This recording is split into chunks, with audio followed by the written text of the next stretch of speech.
What's up, guys? I hope you all had a lovely Easter weekend. It is Bank Holiday Monday today, and there is some darts news that I wanted to let you guys know about. You enjoyed the last darts news video that I did, so this is another one that I'm going to be doing for this weekend. There's going to be two main points that I want to talk about this week, and that is the Senior Darts Championships that is going to be coming next year, and the Premier League that starts tonight. There has been a big change in the Premier League, which is just crazy. So I'll get onto that in a minute, but first, the Senior Darts Championships. It's going to be a really interesting thing. If you don't know what it is, basically, Modus and Snooker Legends have teamed up to put a televised event on, which is good for Modus. Fair play to them for getting a televised event under their belt. Very, very cool. It's going to be a Legends event. Now, the thing is it's going to have to be players who do not have a tour card, and it's going to be players who are considered darting legends, basically. Doesn't have to be PDC legends, can be BDO legends, but just darting legends in general. They're going to go together, they're going to have a tournament, and it's going to be interesting. I'm looking forward to it. It's going to be quite fun. So there are 10 confirmed players on this list, and those players are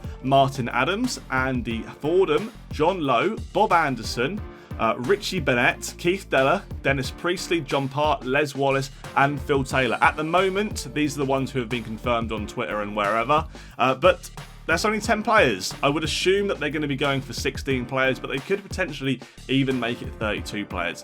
But I would imagine it'll be 16. I think a good medium would be to do a group stage and then make it 24, but you just don't know. I don't know how much time they've got for televised events. I don't know if they could even fit that amount of games in the space that they have. It'd be cool if they could, but if not, it's not the end of the world. So there's 10. There's also going to be 2 qualifiers as well for non-tour card holders who are over the age of 50. So if you're out there and you're over 50 and you don't have a tour card and you want to play, there's going to be some qualifiers, so I would assume that they will be announced at some point over the next few months. The tournament isn't scheduled to go ahead until next year, so there's plenty of time to get prepared and warmed up or whatever, but I think out of the 10 players that have been announced so far, my favourite would have to be Phil Taylor. I don't know how he's playing, but it doesn't matter because he's Phil Taylor. Other players though, Martin Adams is very, very good. He's still playing regular competitive darts. Richie Burnett has only just lost his tour card, so he's going to be a good player as well. So it's going to be an interesting amount of people, interesting tournament. I'm looking forward to it. Should be good. But if they do go for 16 players, that means that there's going to be 4 more players who are going to be hand-picked or done in qualifiers. I don't really know yet how it's going to be done, but I would assume if there are qualifiers, these other players will be hand-picked. Now, I've got a list of 18 players here, so there's a lot of players who I consider legendary in the game, who are over 50, who do not have a tour card. And yeah, let me go through the list of players that I've picked out. Paul Lim, Bobby George, Alan Warren-a-Little, Peter Manley, Ronnie Baxter, Dieter Hedman, Rod Harrington, Larry Butler, Dennis Ovens, Mike Gregory, Mark Welsh, Roland Shelton, Shane Burgess, Terry Jenkins, Co Stompy, Ted Hankey, Alan Tabern, and Trina Gulliver. So a lot of potential players in there who can play extremely good darts at this level still. And yeah, my 4, I'd have to probably go Paul Lim, Bobby George. I'd like to get a lady player in there, maybe go for Trina Gulliver, and then the last one, Terry Jenkins. That's going to be my picks for them, but who knows?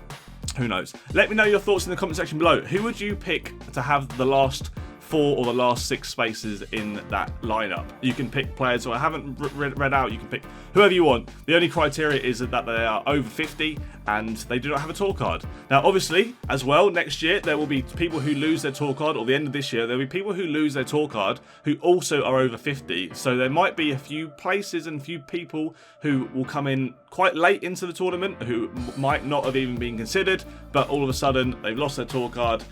If they fail to win it back, this might be a really good place for them to go and play it. They might not have to go to challenge tours. They might not have to worry about that sort of stuff.